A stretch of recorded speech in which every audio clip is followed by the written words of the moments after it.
예, 7월 마지막 날 7월 30일 자유한국당 원내대책이 시작하겠습니다. 문재인 대통령이 어제부터 닷새 동안 여름휴가에 들어갔습니다. 청와대는 순수하게 휴가 자체에 집중할 것이라고 하는데 최저임금 인상의 충격을 조금이나마 상쇄해 보려는 소상공인 자영업주들은 최저임금 산입 범위에 주유 수당을 포함시켜달라 외치고 있습니다. 단체 협약은 꿈도 못 꾸는 중소영세업체 종사자들은 또 그들대로 유급휴일을 보장받을 마땅한 방안조차 변변치 않은 것이 지금의 노동 현실인 마당입니다. 순수하게 휴가 자체에 집중하시기보다 노동자, 서민, 소상공인 자영업주들 이런 고충들도 좀 생각해 주시는 휴가가 되시길 바라겠습니다.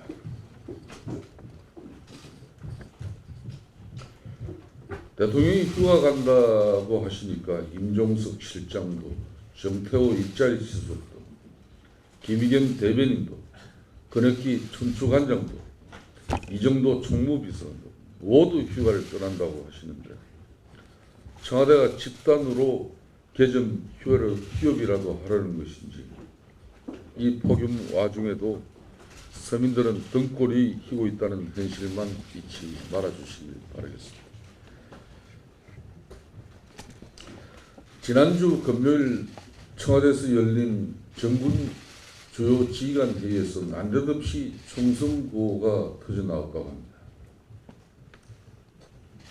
군 장성들이 군 통수권자인 대통령에게 충성 거수 경례를 할 수 있지만 가뜩이나 기무사 적폐몰이 군개혁이 하도인 마당에 마치 군 장성들이 대통령에게 충성 맹세라도 하는 듯한 이 장면은 그다지 잘된 연출이라고 보여지지는 않는다는 말씀을 드립니다.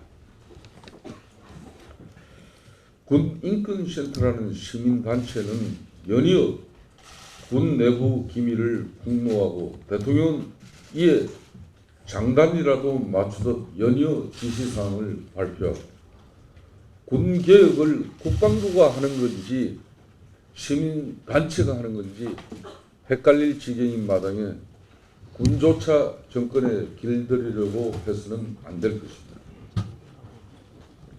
대통령은 국민을 대표해서 군을 통솔하는 통수권자로서 군의 정치적 중립성은 그 어떤 경우에도 반드시 보장되고 지켜져야 한다는 점을 다시 한번 강조하지 않을 수 없습니다.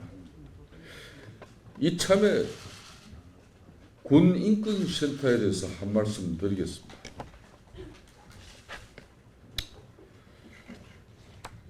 이 임태훈 군 인권센터 소장이라시는 분은, 이분은 성정체성에 대해서 혼란을 겪고 있는 자가 군개혁을 주도한다는 것은 어불성설입니다. 우리 60만 군인이 이런 성정체성에 혼란을 겪고 있는 자가 군을 대표해서 군개혁을 이야기하는 시민단체의 수장으로서의 목소리를 과연 어떻게 받아들이겠습니까? 또한 양심적 병력 거부를 선언하고 구속됐었던 전력이 있는 자입니다. 문재인 정권과 임태훈 군 인권센터 소장과의 관계는 어떤 관계인지 명확하게 밝히고 문재인 정권의 군개혁에 대해서 우리 국민들이 납득할 수 있는 그런 상황을 만들어 주십시오.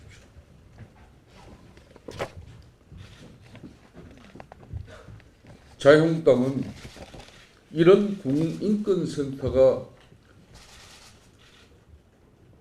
국방안보의 가장 중요한 축인 군 내부 기밀을 계속해서 폭로하고 있는 부분에 대해서 이런 군사 기밀 문서들이 어떻게 군 인권센터에는 그렇게 손쉽게 넘어갈 수 있는 것인지 제대로 된 파악을 해보겠습니다.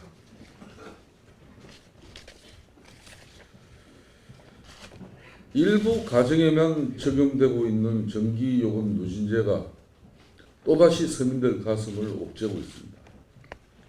사상 최악의 폭염에 정부의 탈원전까지 얹혀지면서 서민들은 전기료 폭탄 맞을까 두려워 에어컨조차 제대로 켜지도 못하고 있습니다. 정부가 이제 와서 설거머니 거당한 가동을 정지했던 원전 재가동에 이렇게 들어간다고 하지만은 굳이 값싼 전기 놔두고 서민들 진땀도 빼고 등골도 빼면서까지 탈원전을 하려는 이유 알다가도 모를 지입니다. 북한산 석탄 화력 발전으로 유엔 대북 제재만 위반하고 서민들에게는 누진제 요금 폭탄에 미세먼지만 가득한 석탄 화력 발전을 고수하는 것이 도대체 누구를 위한 에너지 정책인지, 언제까지 이런 탈원전 정책을 고수하려 할 것인지 묻지 않을 수 없습니다. 이렇게 하면서 사우디에 20조짜리 원전을 수주하겠다는 문재인 정권의 입장은 도대체 뭔지 전 세계인들이 궁금해하고 있습니다.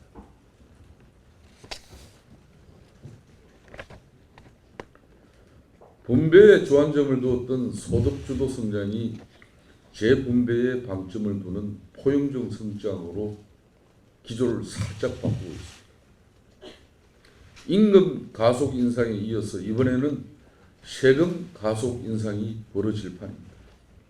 어제 정부가 발표한 세법 개정안이 공정하고 정의로운 조세 정책을 목표로 소득 분배 개선과 지속 가능 성장에 중점을 뒀다고 하지만 문재인 정부의 노골적인 계층 간 팽거래기에 이래저래 중산층만 허리가 일찍입니다. 최저임금 가속 인상이 예기치 못한 부작용을 양산했듯이 중산층 세금 폭탄이 사회적 갈등과 균열로 이어져서는 안 될 것입니다. 소득분배 개선이나 소득분배 재분배도 좋지만 정부의 말대로 가시는 공평해야 할 것입니다. 끝으로 지난 2004년 노무현 대통령 탄핵 당시에도 기무사 군 대전복 상황센터에서 대응 문건을 작성했다고 합니다. 자유한국당 원내대표실 명의로, 그러니까 저의 명의로 공식 요청된 자료인 만큼 기부사는 당시 생산된 문건을 즉시 제출해 주기 바랍니다. 어제 오후에도 자료 제출 요청을 강력하게 요구를 했습니다만 아직까지 지난 2004년 노무현 대통령 탄핵 당시 기무사가 군 대전복 상황센터라는 대응 문건을 작성했다는 의혹이 일파만파로 지금 번져가고 있는데 왜 아직까지 제1야당 원내대표실에서 요청한 이 자료를 제출하지 않고 있는 겁니다. 오늘 중에 반드시 제출해 주시기 바랍니다. 2016년 대응 문건뿐만 아니라 2004년 대응 문건에 대해서도 국민들의 알 권리 차원에서 반드시 진위가 밝혀져야 할 것입니다. 대통령 탄핵 정국에서 군이 대응 문건을 작성하는 경위는 국가 안보적 차원에서 합법적인 대응일 뿐만 아니라 기무사가 작성한 67쪽 분량의 실행 계획 또한 합참의 계엄 실무 편람에 근거해서 작성된 문건인 만큼 이를 가지고 내란이니 군사 반란이니 쿠데타 문건이니 하면서 정치적인 의도에 따라서 적폐몰이를 하려 해서는 안 될 것입니다. 그렇지만 기무사에서 월권으로 직무유기를 하면서까지 가임 대응 방안을 마련한 것이 있다면 민군 합동수사단에서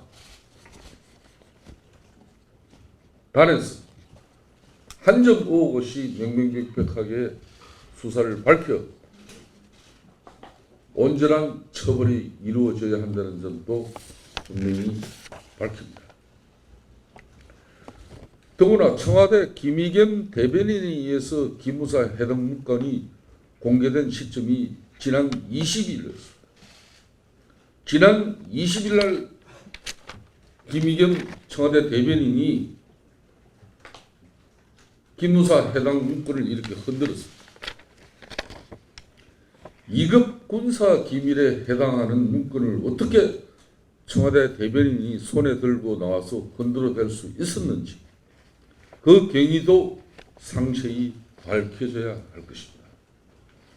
국방부는 청와대 공개가 있고 사흘이 지난 23일 오후가 되어서야 비로소 보안심의위원회를 열어 부랴부랴 김의겸 대변인이 흔들었던 그 문건을 2급 비밀 해제를 했습니다.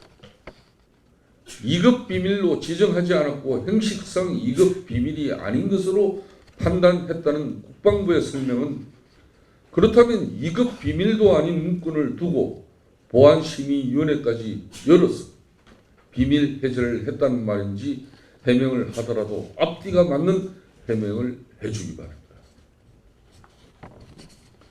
적폐몰이하려는 정치적 계획도 시원찮고 이제는 해명이라고 내놓은 것조차 봉숭아 학당 저리 가라 할 지경이 국방부가 언제까지 이렇게 궁색한 조직이 됐는지 문재인 정권은 더 이상 국민의 군대와 국방부를 어릿강대로 만들려 해서는 안 될 것이라는 점을 분명히 경고합니다. 자유한국당은 드루킹 특검을 본질을 훼손시키고 본질을 덮으려고 하는 다양한 이 정권의 시도에 대해서 면밀하게 상황 관리를 하고 있을 뿐만 아니라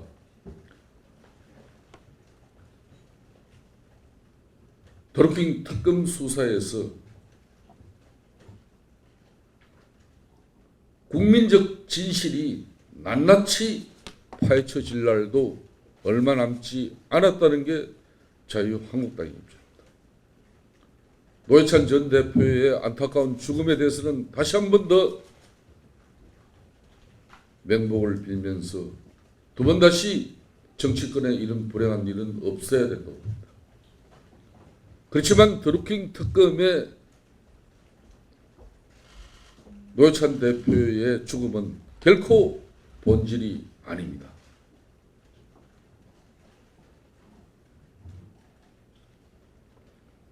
드루킹 특검을 무력화시키고 국민적 관심을 흐리게 하려고 하는 이 다양한 정치적 음모 기획 의도에 대해서는 자유한국당이 아무리 무더운 여름이지만은 결코 느슨하게 이 건을 놓지 않겠다는 말씀을 분명히